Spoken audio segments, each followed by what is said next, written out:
Hello guys, welcome back our channel not review not roast. And ఈ బొక్కలో breaking news ఏంటి అని ఆవేశపడకండి. ముందునే ఒక 2-3 వీడియోస్ చేశాను. దీనివల్ల మీకు ప్రపంచం గురించి తెలుస్తుంది అండ్ ప్రపంచంలో జరిగే ప్రతి ఒక్క విషయం గురించి కూడా మీకు అర్థమయ్యేటట్లు నేను 3 పాయింట్స్గా చెప్తాను.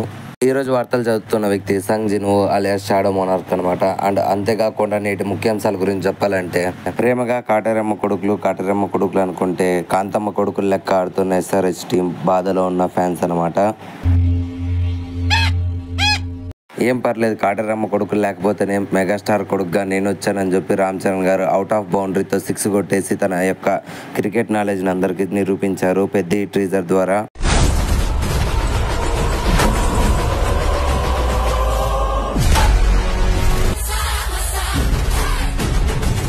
అండ్ వీటితో పాటు ఇంకా చాలా మూవీ అప్డేట్స్ అనేటివి వదిలేరు మూవీ టీమ్స్. వాటి గురించి కూడా మాట్లాడదాం ఇంట్రో వేసేసిన తర్వాత.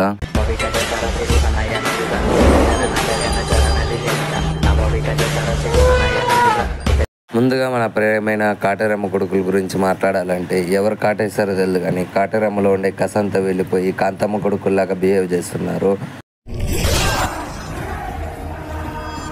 ఒకప్పుడు 300 పైన కొడతాం చూసుకోరా నెక్స్ట్ మ్యాచ్ అని చెప్పుకునే ఫ్యాన్స్ ఇప్పుడు నెక్స్ట్ మ్యాచ్లో ఖచ్చితంగా మా టీం గెలుస్తుంది అనే దీనమైన స్థితిలోకి మారిపోయారు. అండ్ ఇంతలా మన కాటేరమ్మ కొడుకులకి ఏమైందో వాళ్ళకే తెలియాలి. నిమ్మకాయలు దొక్కారో లేదంటే ఎర్రగడ్డలు తిన్నారు. హెడ్ అల్లాడిస్తాడు అనుకుంటే హెడ్ తలకాయ లేపు దెంగేశారు. అండ్ మిగిలిన మన నితీష్ కుమార్ రెడ్డి, అభిషేక్ శర్మ, ఇషాన్ కిషన్లు వీళ్ళంతా T20 ఆడనరా అంటే వన్డే ఆడారు. అభిషేక్ వస్తాడు, అల్లాడిస్తాడు. ట్రావిస్ హెడ్ వస్తాడు, తాట తీస్తాడు. ఇషాన్ కిషన్ వస్తాడు, ఇష్టం వచ్చినట్లు ఆడతాడు. రెడ్డి గారు వస్తారు, ర్యాంప్ ఆడిస్తారు. ఇంకా మన కుకెట్పల్లి క్లాసన్ గారు అయితే ఆయనంతా ఆయన శక్తి మేరకు సాయం చేశారు. అండ్ మిస్ అయ్యారనుకో, కాటేరమ్మ కొడుకు క్లాసన్ వస్తాడు. కెప్టెన్ ఇన్నింగ్స్ ఆడిన మన ప్యాట్ కమిన్స్ ఒకటే 200 స్ట్రైక్ రేట్తో బాగానే క్రికెట్ ఆడి తన మ్యాచ్ స్కోర్ని ముందుకు తీసుకెళ్లి SRH పరువు నిలబెట్టాడు. ఇంకా తర్వాత ఏమవుతుందో దేవుడికి తెలుసు.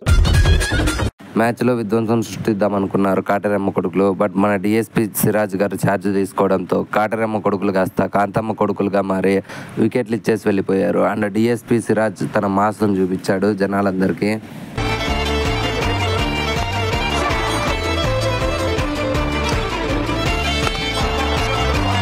ఇంకా 153 టార్గెట్ని మన గుజరాత్ టైటన్స్ అవలీలగా 16 ఓవర్లోనే కొట్టిపారేశారు. అండ్ అందులోనూ వాళ్ళ టీం కెప్టెన్ మన శుభ్మన్ గిల్ 61 రన్నులు కొట్టడంతో వెంటనే సచిన్ ఫోన్ చేసి ఎంగేజ్మెంట్కి బట్టలు తెచ్చుకో అండ్ పెళ్లికి కూడా బట్టలు రెడీ చేసుకో, ఈ సీజన్ కప్పు కొట్టిన తర్వాత పెళ్లి చేసుకుంటానని చెప్పి సచిన్కి ఫోన్ చేశాడని కొంతమంది ప్రముఖుల దగ్గర నుంచి ఈ లీక్స్ అనేవి వచ్చాయి.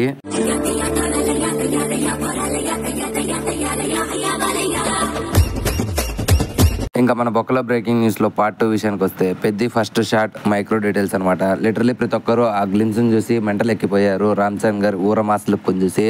బట్ నేనైతే అలా కాదు, లిటరలీ మైక్రో డీటెయిల్స్ కోసం కొన్ని 100 సార్లు ఈ ట్రీజర్ ని చూసిన ప్రతిసారి నాకు ఏదో ఒక కొత్త మైన్యూట్ డీటెయిలింగ్ దొరికింది. అండ్ ఆ డీటెయిల్స్ లో మొదటిది వచ్చి మన పెద్దకి ఛాలెంజెస్ అంటే ఇష్టం అనమాట. లిటరలీ ప్రతి మనిషిలాగా స్టీరియో టైప్ లా బతక్కోకుండా తనకు నచ్చినట్లు తను చేసుకుంటూ బతికేవాడు. అండ్ అంతేకాకుండా స్పోర్ట్స్ లో ఫస్ట్ అంజలో ఉండేవాడు. దీనికి పర్ఫెక్ట్ ఎగ్జాంపుల్ మన క్రికెట్ చూపించారు. అండ్ అంతేకాకుండా మనోడికి ఫుల్ ఈగో పర్సన్ అన్నట్లు కూడా మనకి లిటరలీ చూపించారు. తను ఎవరైనా ఏదన్నా చేయలేడు అని చెప్తే దాన్ని పర్ఫెక్ట్ కంప్లీట్ చేసేంత వరకు మనోడు ఆగేటట్లు లేడు. అండ్ అంతేకాకుండా ఈ మూవీలో కూడా పొలిటికల్ టచ్ ఉంటుందని చెప్పి లిటరలీ ఆ జెండాల ద్వారానే మనకు తెలుస్తుంది. అండ్ ఈ షాట్ లోనే మనకి ఆ లాంగ్ కట్అవుట్ లో మనకి జగపతి బాబు గారి ఫేస్ క్లారిటీ కాకుండా కొంచెం లైట్ కట్ లో మనకు చూపించారు. అండ్ అంతేకాకుండా క్రికెట్ కి సంబంధించి టోర్నమెంట్ కూడా జరిపినట్లు మనకు క్లారిటీ తెలుస్తుంది. బికాస్ ముందు షాట్ లో అండ్ ఈ షాట్ లో రెండిట్లోనూ షర్ట్స్ డిఫరెంట్, ప్యాంట్ ఒకటి సేమ్ ఉంటుంది. అండ్ అంతేకాకుండా 2 వేరు మ్యాచ్లని మనకు క్లారిటీ తెలిసిపోతుంది. సో క్రికెట్ టోర్నమెంట్ లో మన రామ్ చరణ్ గారు పాల్గొండే సీక్వెన్స్ మనకు కొంచెం ఎక్కువగానే చూపించేటట్లు ఉంటుంది. ఈ షాటే బుర్రపాటి సీన్ అనుకుంటే దీని తర్వాత 1000 రెట్లు హై ఇచ్చింది ఈ షాట్ అనేది.